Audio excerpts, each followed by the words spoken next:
সেই সময়কার অবস্থা ছিল অত্যন্ত কষ্টের। মা ফাতেমা রাদিয়াল্লাহু আনহার ঘরে সামান্য পরিমাণেও খাবার ছিল না। ছোট্ট হাসান ও হুসাইন রাদিয়াল্লাহু আনহু মায়ের আঁচল ধরে কাঁদতে লাগলো, মা আমাদের খাবার দাও, আমরা খুব ক্ষুধার্ত।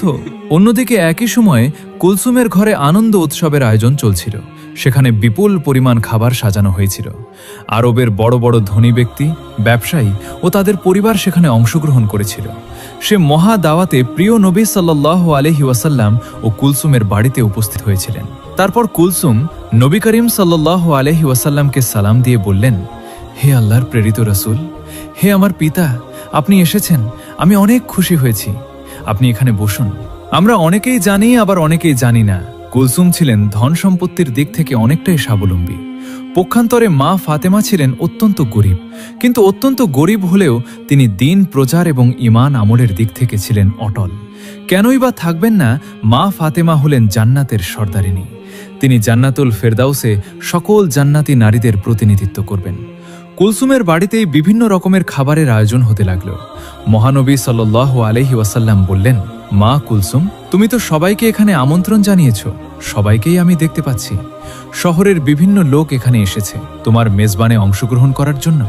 সবাই নিশ্চয়ই ভালোমন্দ খাবার খেয়ে এখান থেকে যাবে। নিঃসন্দেহে অনেক সুন্দর এবং ভালো একটি আয়োজন করেছ তুমি। মা কুলসুম, তুমি কাকে কাকে এখানে আমন্ত্রণ জানিয়েছ? কুলসুম বললেন, হে আমার পিতা, হে আল্লাহ রসুল, আমি আমার মেজবানি শহরের ধনাঢ্য সবাইকে আমন্ত্রণ জানিয়েছি। আব্বাজান, শহরের সকল পণ্ডিত জ্ঞানীদের এখানে আমন্ত্রণ জানিয়েছি। নবী করিম সাল্লাল্লাহু আলাইহি ওয়াসাল্লাম বললেন, তুমি সবাইকে এখানে আমন্ত্রণ করেছ, কিন্তু একজনকে তুমি আমন্ত্রণ করনি। কুলসুম তখন বললেন, কে বাবা, কাকে আমি আমন্ত্রণ করিনি? নবী করিম সাল্লাল্লাহু আলাইহি ওয়াসাল্লাম বললেন, সেটা তো তোমার অজানা হওয়ার কথা নয়, সে তো তোমার রক্তের সম্পর্ক, তোমার আপন বোন ফাতেমা। কুলসুম একটু চুপ হয়ে রইলেন। ফাতেমাকে সে ইচ্ছা করেই আমন্ত্রণ করেনি, কারণ ফাতেমা ছিল অনেকটাই গরিব, তার পোশাক আশাক ভালো ছিল না। কুলসুম ভেবেছিল ফাতেমা যদি এই অনুষ্ঠানে আসে তাহলে তার মানস সম্মানে হানি ঘটবে, তাই তিনি তাকে আমন্ত্রণ করেননি। এদিকে কুলসুম যখন অনেক বড় মেজবানের আয়োজন করল, ভালো ভালো কোরমা পোলাওয়ের আয়োজন করল, মা ফাতেমারই আপন বোন কুলসুম শহরের সবাইকে আমন্ত্রণ করে খাওয়াচ্ছেন। তখন পক্ষান্তরে একবেলা খেতেও পারছিল না মা ফাতেমা এবং তার দুই সন্তান হাবুং হোসেন।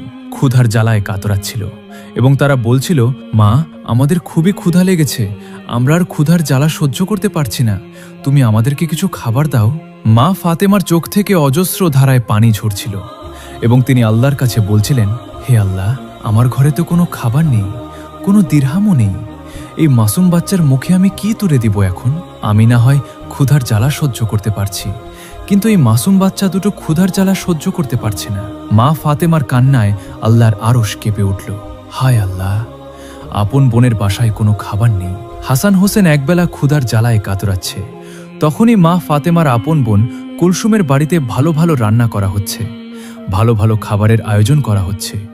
মেজবানে অনেক মানুষ এসেছে, অনেক মানুষই দাওয়াত পেয়েছে, কিন্তু গরিব বলে মা ফাতেমাকেই দাওয়াত দিল না, তার আপন বোন কুলসুম।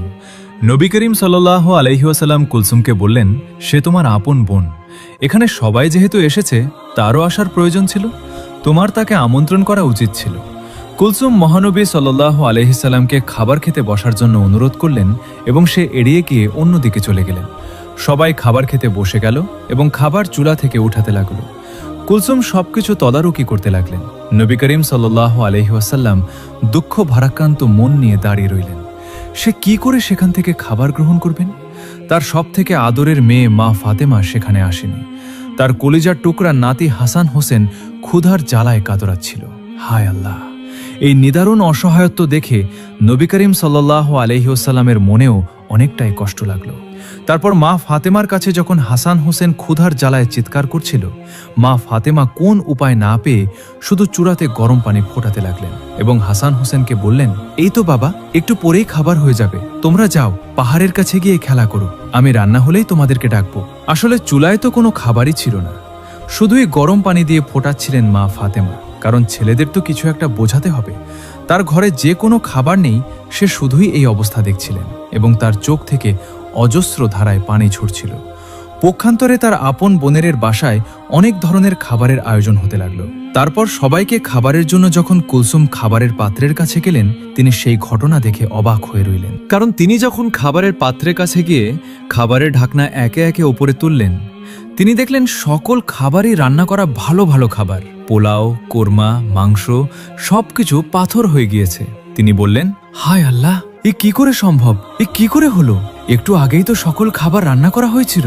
খাবার রেখে আমি আমার পিতার সাথে কথা বলছিলাম, এখন সকল খাবার কিভাবে পাথর হয়ে গেল? কার অভিশাপে এমন হলো? শহরের বিভিন্ন মানুষ এখানে এসেছে, সবাই অপেক্ষা করছে। আমি যদি এখন খাবার না দিতে পারি, আমার মানসম্মান কিছুই থাকবে না। এই কথা ভাবতে ভাবতে কুলসুম দৌড়ে মহানবী সাল্লাল্লাহু আলাইহি ওয়াসাল্লামের কাছে গেলেন। তিনি তার পিতাকে বললেন, হে আমার পিতা, আমি এখন কি করব? আমার অনেক বড় বিপদ হয়ে গেছে। এমন কেন হলো? আমি কিছুই ভেবে পাচ্ছি না। মহানবী হযরত মুহাম্মদ সাল্লাল্লাহু আলাইহি ওয়াসাল্লাম তার মেয়ে কুলসুমকে বললেন, কেন মা, কি হয়েছে? তোমাকে এত হতাশাগ্রস্ত লাগছে কেন? আমাকে খুলে বলো। কুলসুম বললেন, আমি যে খাবারের আয়োজন করেছিলাম, যে খাবার বাবরচিরা রান্না করেছিল, সকল খাবারই প্রায় হয়ে গিয়েছিল। আমি যখন আপনার সাথে কথা বলে সবাইকে খাবার দেওয়ার জন্য তদারকি করার জন্য খাবারের কাছে গেলাম এবং গিয়ে খাবারের পাত্র একে একে উঠাতে লাগলাম, আমি দেখলাম সকল খাবারই কয়লায় পরিণত হয়ে গিয়েছে। এখন আমি কি খাওয়াবো এই আমন্ত্রিত অতিথিদের? আমি তাদের কি দিব? এত বড় মেজবানে শহরের ধনী ব্যক্তিরা, জ্ঞানী ব্যক্তিরা উপস্থিত হয়েছে। আমি যদি এখন তাদের সামনে খাবার দিতে না পারি, তাহলে আমার মান সম্মান কিছুই থাকবে না। আপনি আমাকে সাহায্য করুন। আমি এখন কি করতে পারি? নবী করিম সাল্লাল্লাহু আলাইহি ওয়াসাল্লাম সবকিছুই বুঝতে পারলেন। তিনি বললেন, মা কুলসুম, তুমি অনেক বড় ভুল করে ফেলেছ, যে ভুলে আল্লাহর আরশ কেঁপে গিয়েছে। আল্লাহ অনেকটাই তোমার উপর নারাজ হয়েছেন, আর তিনি এজন্যই নারাজ হয়েছেন তুমি তোমার আপন বোন ফাতেমাকে গরিব বলে এ মেজবানে আমন্ত্রণ করনি। সেদিন আনে দিন খায়। তার মাসুম বাচ্চা হাসান ও হোসেন ভালোমন্দ খাবার তো দূরের কথা, দুবেলা পেট ভরে খেতেও পারে না। অথচ আপন বোনের ছেলেদের তুমি তোমার মেজবানে আমন্ত্রণ করনি। শহরের সকল মানুষকে তুমি আমন্ত্রণ করেছ, আর সে গরিব বলে, তার পোশাক আশাক ভালো নয় বলে তুমি তাকে আমন্ত্রণ করনি। সে মনে অনেকটাই কষ্ট পেয়েছে। তার মাসুম বাচ্চারা ক্ষুধার জ্বালায় কাতরাচ্ছে। এই ঘটনা আল্লাহর আরশে পৌঁছে গিয়েছে। আল্লাহ তোমার উপর নারাজ হয়েছেন, তাই তোমার সকল খাবারই সে কয়লায় পরিণত করে দিয়েছেন। এরপর কুলসুম বললেন, হায় আল্লাহ, আমি তো এতটা ভাবিনি। হে আল্লাহর নবী, আপনি কিছু একটা করুন, এর সমাধান দিন।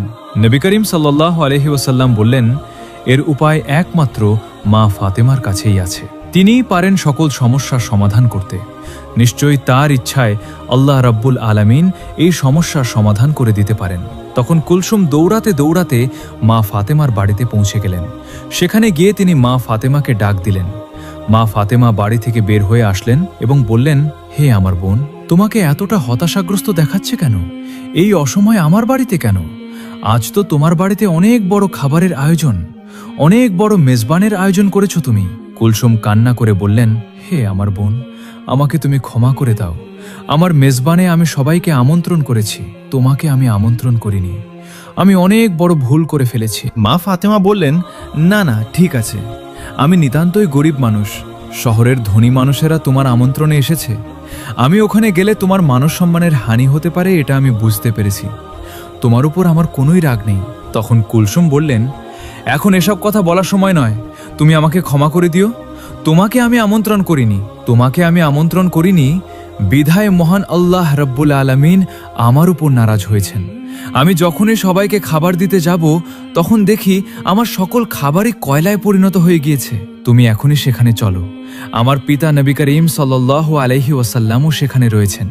হে আমার বোন, তুমি যদি ওখানে উপস্থিত না হও, তাহলে ওই সমস্যার সমাধান হবে না, এবং আমি শহরের কাউকেই খাবার দিতে পারবো না। তারা সবাই উপস্থিত হয়েছে। তাদের কাউকেই খাবার দিতে না পারলে তোমার আপন বোন কুলসুমের মানসম্মান কিছুই থাকবে না। এই কথা শুনে মা ফাতেমা বললেন, ঠিক আছে, আমি তোমার কষ্টের কথা বুঝতে পেরেছি। তুমি হতাশ হয় না, চলো দেখি কি করা যায়। এই বলে হাসান হোসেনকে নিয়ে কুলসুমের বাড়ির দিকে রওনা করলেন। তারপর কুলসুমের বাড়িতে গিয়ে মা ফাতেমা দেখলেন নবী করিম সাল্লাল্লাহু আলাইহি ওয়াসাল্লাম মা ফাতেমার অপেক্ষায় মেজবানে উপস্থিত সকলের সামনে দাঁড়িয়ে রয়েছেন। মা ফাতেমা সেখানে গিয়ে আল্লাহর নবীকে সালাম দিয়ে বললেন, হে আমার পিতা, আমার সালাম গ্রহণ করুন। মহানবী হজরত মুহাম্মদ সাল্লাল্লাহু আলাইহি ওয়াসাল্লাম মা ফাতেমার সালামের উত্তর দিয়ে বললেন, মা ফাতেমা, তুমি এসেছো, আমি তোমারই অপেক্ষায় ছিলাম। মা ফাতেমা বললেন, হ্যাঁ বাবা, আমি এসেছি। কুলসুম আমার বাড়িতে গিয়েছিল আমাকে ডাকতে। ওই আমাকে নিয়ে আসলো নবী করিম সাল্লাল্লাহু আলাইহি ওয়াসাল্লাম। বললেন, হ্যাঁ, তোমার বোনের অনেক বড় বিপদ, সে একটি ভুল করে ফেলেছে। আমি নিজেও জানি তার এই কাজটি করা ঠিক হয়নি। মহান আল্লাহ রাব্বুল আলামিন তোমার কষ্টে তিনিও ব্যথিত হয়েছেন। তোমার বোন কুলসুম একটি ভুল করে ফেলেছে। সে তোমাকে আমন্ত্রণ করেনি, সে অহংকারের বশে একটি পাপ করে ফেলেছে। আল্লাহ রাব্বুল আলামিন তোমার দুঃখ কষ্ট দেখে তিনিও নারাজ হয়েছেন। আজকের এই মেজবানে শহরের গণ্যমান্য ব্যক্তিরা উপস্থিত হয়েছে তোমার বোনের এখানে। তারা আজকে দুপুরে আহার গ্রহণ করবে, কিন্তু তারা কি করে খাবে? মেজবানের জন্য যে সকল খাবার রান্না করা হয়েছিল সে সকল খাবার কয়লায় পরিণত হয়ে গিয়েছে। এই কথা শুনে মা ফাতেমা অবাক হয়ে বললেন, আমি তো আমার বোনকে কখনোই অভিশাপ দিইনি, এমনটি কেন হলো? মহানবী হজরত মুহাম্মদ সাল্লাল্লাহু আলাইহি ওয়াসাল্লাম বললেন, মা ফাতেমা, তুমি অভিশাপ দাওনি, অভিশাপের প্রয়োজন পড়েনি। কিন্তু হাসান হোসেনের ক্ষুধার যন্ত্রণা মা হিসেবে তোমার আহাজারি আল্লাহ রাব্বুল আলামিনের আরশকেও কাঁপিয়ে দিয়েছে। তাই এই মেজবানে যে সকল খাবার রান্না করা হয়েছিল তার হুকুমে সকল খাবারই কয়লা হয়ে গিয়েছে। এখন তোমার বোন অনেকটাই চিন্তায় পড়ে গেছে যে এত সব আমন্ত্রিত অতিথিদের যদি সে খাবার দিতে না পারে তাহলে তার মানস সম্মান কিছুই থাকবে না। মা ফাতেমা বললেন, হে আল্লাহর প্রেরিত রাসূল, হে আমার পিতা, আমার এখন কি করণীয় রয়েছে? নবী করিম সাল্লাল্লাহু আলাইহি ওয়াসাল্লাম বললেন, তুমি যদি মন থেকে কুলসুমকে ক্ষমা করো এবং আল্লাহর দরবারে দোয়া করো, হয়তোবা আল্লাহের সমাধান করে দিবেন। তখন মা ফাতেমা বললেন, ঠিক আছে বাবা, আমি যাচ্ছি। এই বলে যেখানে খাবার রান্না করা হচ্ছিল, যেখানে সকল খাবার কয়লা হয়ে গিয়েছিল, কুলসুমকে নিয়ে সেই জায়গায় গেলেন আল্লাহর নাম নিয়ে। বিসমিল্লাহ বলে মা ফাতেমা সকল খাবারের পাত্র কাপড় দিয়ে ঢেকে দিলেন এবং আল্লাহর দরবারে দোয়া করলেন এবং কুলসুমকে বললেন, তুমি কাপড় তোলো খাবারের উপর থেকে। খাবারের পাত্রের উপর থেকে যখন কাপড় সরালেন তখন দেখলেন সকল কয়লায় পরিণত হওয়া খাবার আগের অবস্থায় ফিরে এসেছে।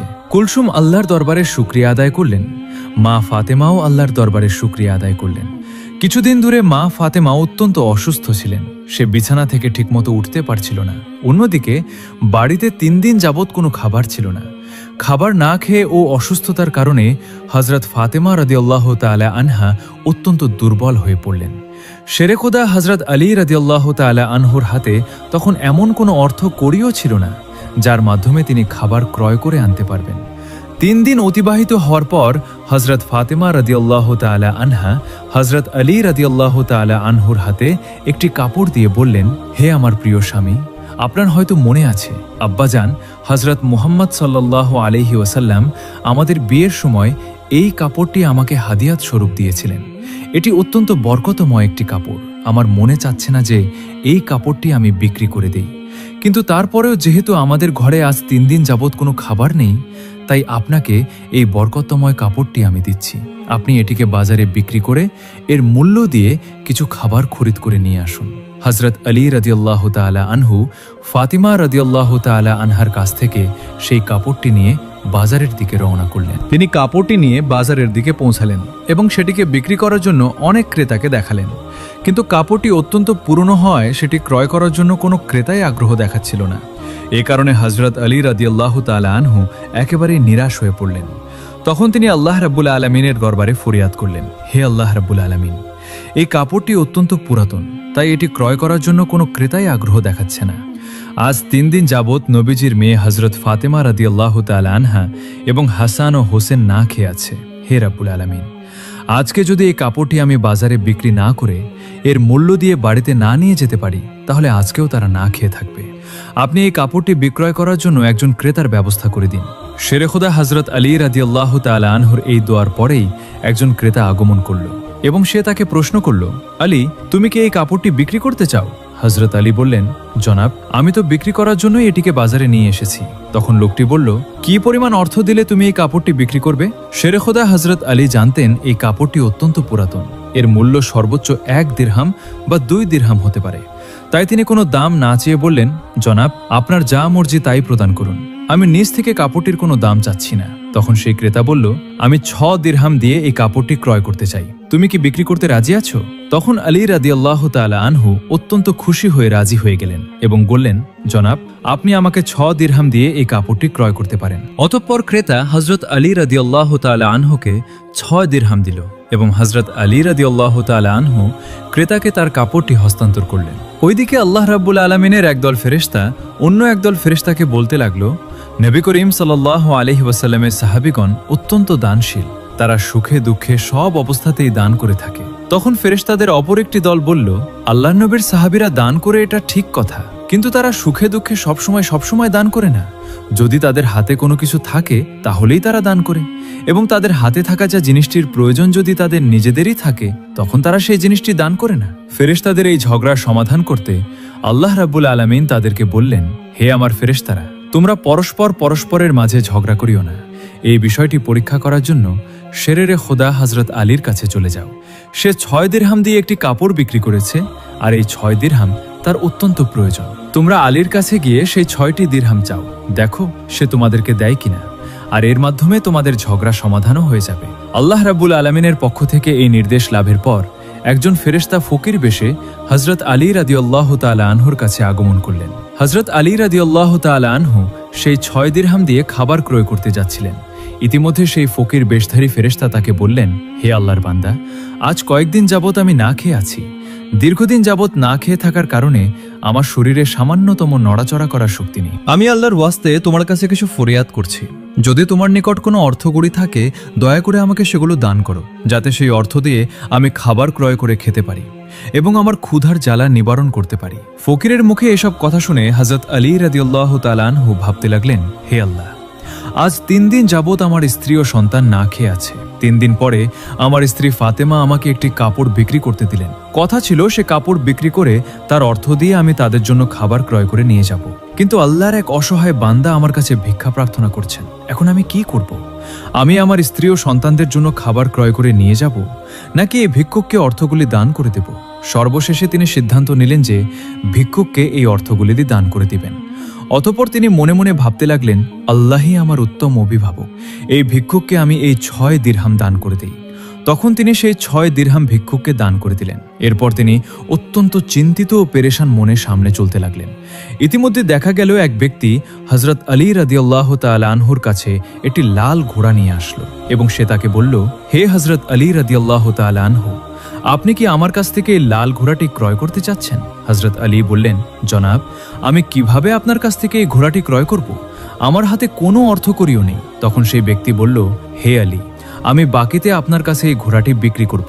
আপনি এই ঘোড়াটি নিয়ে ব্যবসা করুন, তারপর ব্যবসায় লাভ হলে আমার মূল্য আমাকে দিয়ে দিবেন।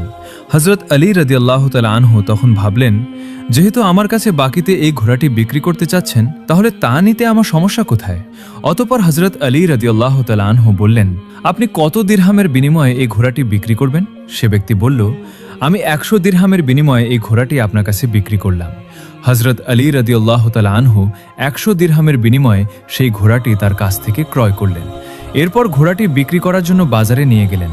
হযরত আলী রাদিয়াল্লাহু তাআলা আনহু যখন সেই ঘোড়াটি বিক্রি করার জন্য বাজারে নিয়ে এলেন, তখন এক ব্যক্তি এসে তাকে জিজ্ঞাসা করলেন, হে আলী, আপনি কি এই ঘোড়াটি বিক্রি করতে চান? তখন আলী রাদিয়াল্লাহু তাআলা আনহু বললেন, ভাই, আমি তো এটি বিক্রি করার জন্যই বাজারে নিয়ে এসেছি। সে লোকটি বললেন, আপনি কত দিরহামের বিনিময়ে ঘোড়াটি বিক্রি করতে চান? আলী রাদিয়াল্লাহু তাআলা আনহু নিজে থেকে কোনো দাম না বলে সে লোকটাকে বললেন, আপনি কত দিরহামের বিনিময়ে ঘোড়াটি ক্রয় করতে পারবেন? সে ব্যক্তি তখন বলল, আমি 160 দিরহামের বিনিময়ে এই ঘোড়াটি আপনার কাছ থেকে ক্রয় করতে চাই। তখন হযরত আলী রাদিয়াল্লাহু তাআলা আনহু চিন্তা করলেন, আমি তো এই ঘোড়াটি 100 দিরহামের বিনিময়ে ক্রয় করেছি, আর তিনি আমাকে মূল্য পরিশোধ করতে চাচ্ছেন 160 দিরহাম। অতএব এখানে আমার 60 দিরহাম লাভ হবে। তখন হযরত আলী রাদিয়াল্লাহু তাআলা আনহু বললেন, ভাই, আমি আপনার কাছে 160 দিরহামের বিনিময়ে ঘোড়াটি বিক্রি করে দিলাম। সে ব্যক্তি হযরত আলী রাদিয়াল্লাহু তাআলা আনহুর কাছে 160 দিরহাম দিয়ে সেই ঘোড়াটি ক্রয় করলেন। হযরত আলী রাদিয়াল্লাহু তাআলা আনহু তখন যার কাছ থেকে ঘোড়াটি ক্রয় করেছিলেন তাকে 100 দিরহাম পরিশোধ করার পরেও তার কাছে রয়ে গেল 60 দিরহাম। তিনি 6 দিরহাম আল্লাহর রাস্তায় দান করেছিলেন। আল্লাহ রাব্বুল আলামিন তার বিনিময়ে তাকে 10 গুণ বৃদ্ধি করে 60 দিরহাম দিয়ে দিলেন। অতঃপর 60 দিরহামের বিনিময়ে হযরত আলী রাদিয়াল্লাহু তাআলা আনহু বিপুল সংখ্যক খাবার ক্রয় করে বাড়ির দিকে রওনা হলেন। যখন তিনি বিপুল সংখ্যক খাবার নিয়ে বাড়িতে আসলেন, তখন হযরত ফাতেমা রাদিয়াল্লাহু তাআলা আনহা তাকে বললেন, হে আলী, আমি তোমাকে যে কাপড়টি বিক্রি করতে বলেছিলাম সেই কাপড়ের মূল্য দিয়ে তো এত পরিমাণে খাবার ক্রয় করা সম্ভব নয়। তাহলে তুমি এই পরিমাণ খাবার ক্রয় করার জন্য অর্থ কোথায় পেলে? তুমি আমাকে আগে এই কথা বলো, তারপর তুমি আমার বাড়িতে প্রবেশ করতে পারবে। হযরত আলী রাদিয়াল্লাহু তাআলা আনহু বললেন, ফাতেমা, আগে আমি বাড়িতে প্রবেশ করি, তারপর না হয় আমি তোমাকে প্রকৃত ঘটনাটি খুলে বলবো। তখন হযরত ফাতেমা তাকে বললেন, আগে আপনি প্রকৃত ঘটনাটি খুলে বলুন, তারপর আপনি বাড়িতে প্রবেশ করতে পারবেন। হযরত আলী রাদিয়াল্লাহু তাআলা আনহু বললেন, ফাতেমা, তুমি তো ভালো করেই জানো যে তোমার স্বামী হযরত আলী কোনোদিনই অবৈধভাবে উপার্জন করবে না। আমি যে পন্থায় অর্থ উপার্জন করেছি তা সম্পূর্ণ বৈধ একটি পন্থা, অতএব এ ব্যাপারে তোমার সন্দেহ করার কোনো কারণ নেই। কিন্তু হযরত ফাতেমা হযরত আলী রাদিয়াল্লাহু তাআলা আনহুর এই কথাগুলো তেমন একটা বুঝতে চাইলেন না। হযরত আলী এবং হযরত ফাতেমা রাদিয়াল্লাহু তাআলা আনহার মাঝে এই ঘটনা ঘটার কিছুদিন পরে হুজুরে আকরাম সাল্লাল্লাহু আলাইহি ওয়াসাল্লাম ফাতেমাকে ডেকে তার দরবারে নিয়ে গেলেন। তারপর তিনি তাকে বললেন, হে ফাতেমা, শোনো, তুমি কিছুদিন আগে তোমার স্বামীকে একটি কাপড় বিক্রি করার জন্য দিয়েছিলে। হযরত আলী সেই কাপড় বিক্রি করে তোমার জন্য অনেক খাবার ক্রয় করে নিয়ে এসেছিল, কিন্তু তুমি সন্দেহ করেছিলে যে আলী এগুলো বৈধ পথে উপার্জন করেছে কিনা। এজন্য তুমি তোমার স্বামীকে ঘরে প্রবেশ করতে দাওনি এবং তাকে বিভিন্ন প্রশ্ন করার মাধ্যমে তার মনে কষ্ট দিয়েছিলে। অথচ তুমি জানতে তোমার স্বামী আলী অবৈধ পথে কোনোদিনও উপার্জন করতে পারে না। হে ফাতেমা, তুমি যখন আলীকে সেই কাপড়টি বিক্রি করার জন্য দিয়েছিলে, হযরত আলী তার জন্য ক্রেতা খুঁজে পাচ্ছিল না। তখন আল্লাহ রাব্বুল আলামিন তার ফেরেশতা হযরত মিকাইলকে তার কাপড় ক্রয় করার জন্য পাঠিয়েছিলেন। আল্লাহর ফেরেশতা মিকাইল 6 দিরহামের বিনিময়ে হযরত আলীর কাছ থেকে সেই কাপড়টি ক্রয় করেছিল। এরপর আল্লাহর আরেকজন ফেরেশতা এসে আলীর কাছ থেকে সেই 6 দিরহাম ভিক্ষা প্রার্থনা করে। আলী সেই 6 দিরহাম আল্লাহর রাস্তায় তাকে দান করে দেয়। অতঃপর আলী চিন্তিত অবস্থায় বাড়ি ফিরে আসছিল। এমন সময় হযরত জিব্রাইল আলাইহিস সালাম তার কাছে একটি লাল ঘোড়া 100 দিরহামের বিনিময়ে বাকিতে বিক্রি করে।